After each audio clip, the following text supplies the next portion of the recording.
Hello, and welcome back to the Creating Your Career Compass video series.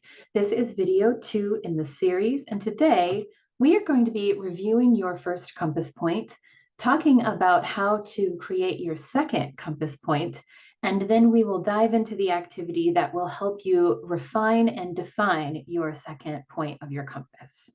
So first of all, let's review what we did in the first video.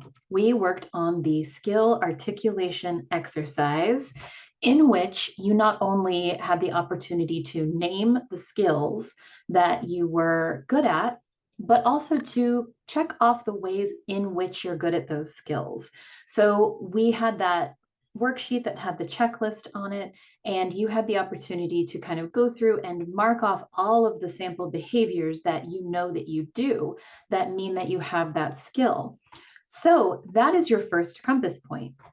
What I'd like you to do now is to review back over that worksheet. So remember, you went to open the sheet, you made a copy, saved it to your Google Drive, but now I want you to look at the skills that you had most or even all of the check boxes marked off under.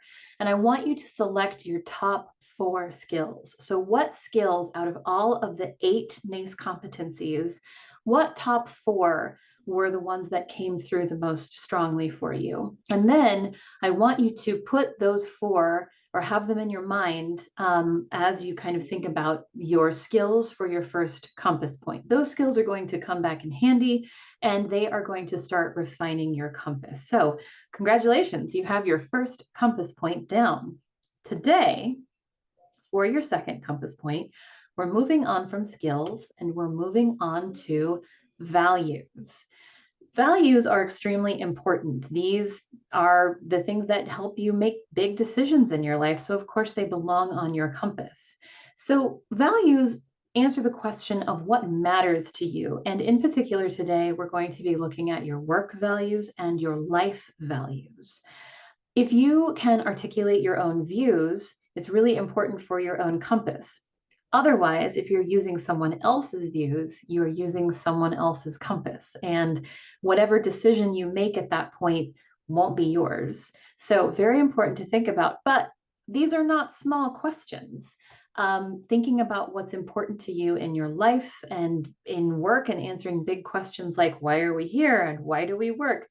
This is going to be an activity that's going to require some thought, but it's important because if you can find a job that matches your work view and your life view, you will have a position that we call is coherent. So we want it to match up like this triangle that you see in the corner there. So let's say, for instance, that your view of work is that you want to have the opportunity for advancement, you want to be well compensated, you want to work with a stellar team, you want reasonable hours and work-life balance. And that's great. Let's say you have a job that checks all those boxes. But in your life view, you think very strongly that the thing that you should do with your life, the thing that would give your life the most meaning, would be to help conserve resources, maybe work for a conservation agency or an environmental cause, but instead you work for a petroleum industry. So in that case, your work view would be met, but your life view would be mismatched. Your work would not be in coherency. And that would mean that no matter how great your job was, you might always feel a little bit unhappy or dissatisfied. It's important to get your values aligned with your job. And just to clarify, that was not a values statement at all for any kind of industry, just an example of how easy it can be to get out of coherency and out of alignment.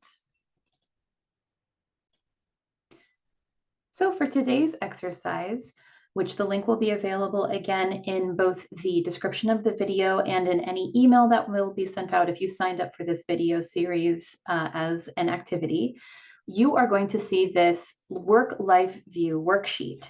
So once again, if you would go to File, make a copy, make sure that this shows up in your own Google Drive, and so that you have the opportunity to edit it, and so that your answers are your own and that it's private to you.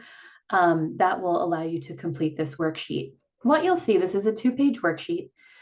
The first page talks about your work view. Now, again, these are big questions, so take your time with this one, but really think about, what does work mean to you? Answer the question of, why do we work? Does it give life meaning? Is it more pragmatic? You need work to get the necessities of life. Is it for a cause? So what does it mean to you? And kind of think about, who has helped you define that view. Why should we work? Specifically, why do you work? And this could pertain to a job that you've already had or a job that you want to have. What defines good or worthwhile work? How do you know that you've done a good day's work?